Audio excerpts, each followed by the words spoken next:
And so later on in the Iron Age tales, when we come to the cycle of Ulster with Cuchulainn and that, Kells is mentioned repeatedly, most importantly Kells and Teltown in the cattle raid of Cooley, because Queen Maeve and her army coming from Roscommon followed that ancient road and got to Kells, the Rathcrogan to Boyne road, got to Kells and turned north across the Blackwater between Kells and Teltown into the north of Ireland. Now, myth and legend again, these tales are dated to about, the Ulster tales dated to about 100 BC or around that, the time of Cuchulainn. But archaeology and some early thinking believe that at this time Kells and Teltown were actually under the control of Ulster, and that Teltown was supposed to be the sacred burial place of the royals and the important people of Ulster. Now, a century or two later, after the Ulster cycles, we get into the Fianna or the Leinster cycles, and this is Finn MacCool and his Fianna, established by the High King Cormac MacArt. Now, Cormac MacArt, according to legend, was supposed to have set up in Kells before he made his bid for the High Kingship at Tara, and after he lost his eye after many years as High King, he retired back to Kells. And of course the Fianna again are also connected with the Tailteann Éineacht, the Tailteann Games, because this is where Finn MacCool supposedly came every year to recruit troops for the Fianna. Now again, myth and legend you might say, but there is some evidence to suggest that in the 2nd and 3rd and even 4th centuries AD, there probably was an auxiliary force in Ireland called the Fianna, a defensive force which was called out seasonally in case of invasion from Roman Britain. So there is connections to this as well, and again Kells is at the centre of all these stories as well. And one of the reasons why Kells is at the centre of so many of these stories, whether these stories be true or not, is that if you want to set a realistic tale, you've got to set it somewhere realistic. You don't set a gangster story down in Alabama or a war story in Iceland. So Kells was obviously a very important place. So if some of these stories were written after, it was with the idea of making them as real as possible. So you pick somewhere like Kells or the Hill of Lloyd or the Blackwater River or Teltown. And that was no more true than in the tales of St. Patrick, which were actually only written in the late 7th century, when the time the Irish Church was already well established in Ireland, the native Irish Church of St. Columkill, which was centred around this area at the time.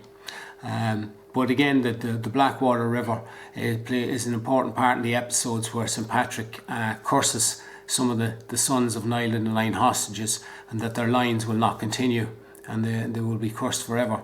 Now, when you're writing that in the late 7th century, you can have a look at which of Niall's sons didn't progress too far. So the story fits very well there. But again, Kells and the Blackwater are used for good reason with these stories. Now, the High Kings at the time were settled around the Blackwater River Valley. Diarmuid MacCarroll, who had given Kells supposedly to St. Columkill around 550-551 AD. We do know Diarmuid MacCarroll did have 2 sons. One was called Aed Slane, and he ruled Meath from east of Kells here all the way to Drogheda and down as far as maybe North Dublin. And to the west of Kells was the Clan Coleman, descended from Diarmuid MacCarroll's son Coleman. And these 2 sets of families were known as the Southern O'Neill, and divided Meath between them. And now Meath at the time stretched from Drogheda on the coast down as far south as Dublin and across all the way to the Shannon through Westmeath and through Kildare. So it was a mighty province. Now these 2 sets of families vied for authority, not only of the kingship of Meath, but the kingship of Ireland. The Clan Coleman won out in the early 8th century, and nearly all of the High Kings until Brian Boru in the early 11th century. Nearly all of the High Kings are centred or based around Kells, and they are some of the most powerful High Kings in Ireland, and we have many stories connecting them to Kells. And obviously then alongside politics comes religion, and this is why Kells became the head of the Columban movement of Ireland in the same time as these Clan Coleman, because the Church of St. Columkill was sponsored and effectively protected by the O'Neill dynasty. Columkill himself was an O'Neill, and obviously all the O'Neills who came after the High Kings saw Columkill as their patron saint. So that put Kells right in the heart of things through that whole monastic period right until the 11th century and the arrival of Brian Boru. And I think there's evidence to say there was actually Brian Boru that stole the Book of Kells on his way through Kells to Armagh to give prominence to Armagh, the Church of St. Patrick in Armagh, over the prominence of the Church of St. Columkill and Kells. But that's the story that I'll tell along the way.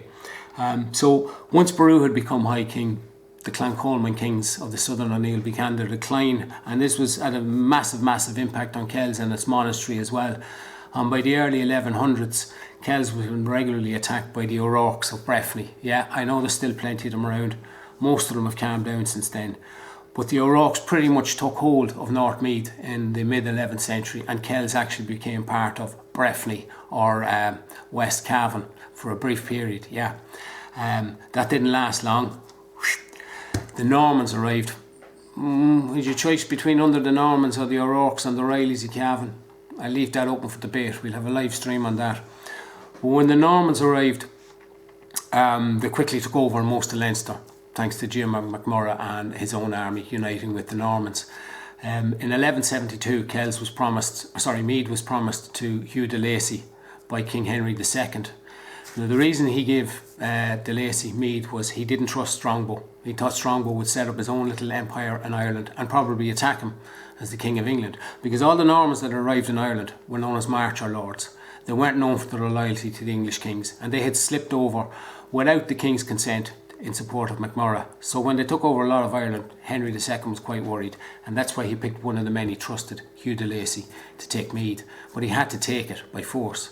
Now, de Lacy did this, and he ran out the last of the MacLachlan kings around Meath here and all the local authority and chiefs, and he instilled his own men here. And so within a couple of decades, Kells was now a fortress town. It had moved from being a seat of the High Kings and being the head of the Columban Church in Ireland to now being a walled fortress, and that's how it remained for the next 500 years, and a very embattled fortress as well, which played a significant part in the English maintaining control in Ireland. So you can understand why he was attacked repeatedly.